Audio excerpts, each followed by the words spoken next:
एक दिन भगवान श्री कृष्ण अपनी द्वारिका में रानी सत्यभामा के साथ सिंहासन पर विराजमान थे और उनके निकट ही गरुड़ और सुदर्शन चक्र भी उनकी सेवा में विराजमान थे। बातों ही बातों में रानी सत्यभामा ने में पूछा, हे प्रभु, आपने त्रेता युग में राम के रूप में अवतार लिया था। सीता आपकी पत्नी थी, क्या वे मुझसे भी ज्यादा सुंदर थीं? भगवान सत्यभामा की बातों का जवाब देते उससे पहले ही गरुड़ ने कहा, भगवान, क्या दुनिया में मुझसे भी ज्यादा तेज गति से कोई उड़ सकता है? तभी सुदर्शन से भी रहा नहीं गया और वह भी बोल उठा कि भगवान, मैंने बड़े बड़े युद्धों को मारा है, क्या संसार में मुझसे भी शक्तिशाली कोई है? द्वारकाधीश समझ गए कि तीनों में अभिमान आ गया है। भगवान मंद मंद मुस्कुराने लगे और सोचने लगे कि इनका अहंकार कैसे नष्ट किया जाए। तभी उनको एक युक्ति सूझी।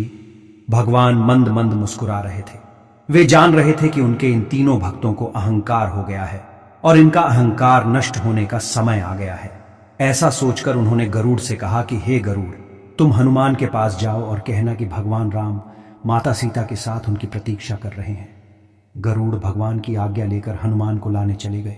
इधर श्री कृष्ण ने सत्यभामा से कहा कि देवी, आप सीता के रूप में तैयार हो जाएं, और स्वयं द्वारकाधीश ने राम का रूप धारण कर लिया।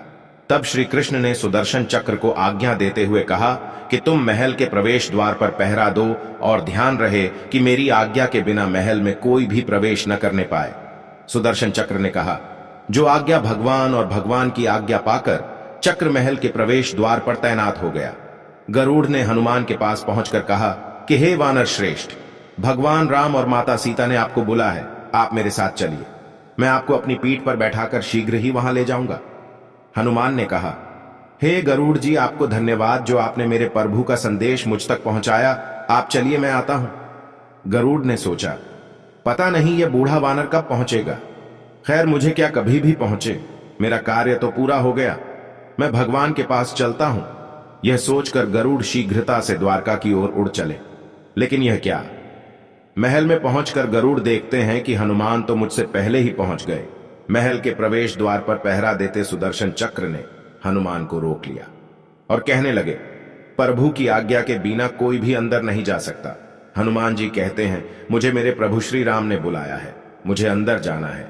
ऐसा कहते ही सुदर्शन चक्र को क्रोध आ जाता है और वह हनुमान जी से युद्ध करने लगता है। कई घंटे तक युद्ध होता है। हनुमान जी सोचते हैं, अगर मैं ऐसे युद्ध करता रहा तो मैं प्रभु से मिलने में विलंब हो जाऊंगा। श्री हनुमान जी ने अपना विकराल रूप धारण करके सुदर्शन चक्र को अपने मुंह में रखकर अपनी प्रभु श्री राम का दर्शन करते हैं। श्री राम के रूप में श्री कृष्ण ने हनुमान से कहा कि पवन पुत्र, तुम बिना आज्ञा के महल में कैसे प्रवेश कर गए? क्या तुम्हें किसी ने प्रवेश द्वार पर रोका नहीं? हनुमान ने हाथ जोड़ते हुए सिर झुकाकर अपने मुंह से सुदर्शन चक्र को निकालकर प्रभु के सामने रख दिया। हनुमान ने कहा कि प्रभु, आपसे मिलने से मुझे कोई रोक सकता है? इस चक्र ने रोकने का तनिक प्रयास किया था, इसलिए इसे मुंह में रख मैं आपसे मिलने आ गया, मुझे क्षमा करें। भगवान मंद मंद मुस्कुराने लगे। अंत में हनुमान ने हाथ जोड़ते हुए श्री राम से प्रश्न किया, हे प्रभु, मैं आपको तो पहचानता हूं, आप ही श्री कृष्ण के रूप में मेरे राम हैं, लेकिन आज आपने माता सीता के स्थान पर किस दासी को इतना सम्मान दे दिया कि वह आपके साथ सिंहासन पर विराजमान है। अब रानी सत्यभामा का अहंकार भंग होने की बारी थी। उन्हें सुंदरता का अहंकार था जो पल भर में चूर हो गया था। रानी सत्यभामा, सुदर्शन चक्र, गरुड़ तीनों का गर्व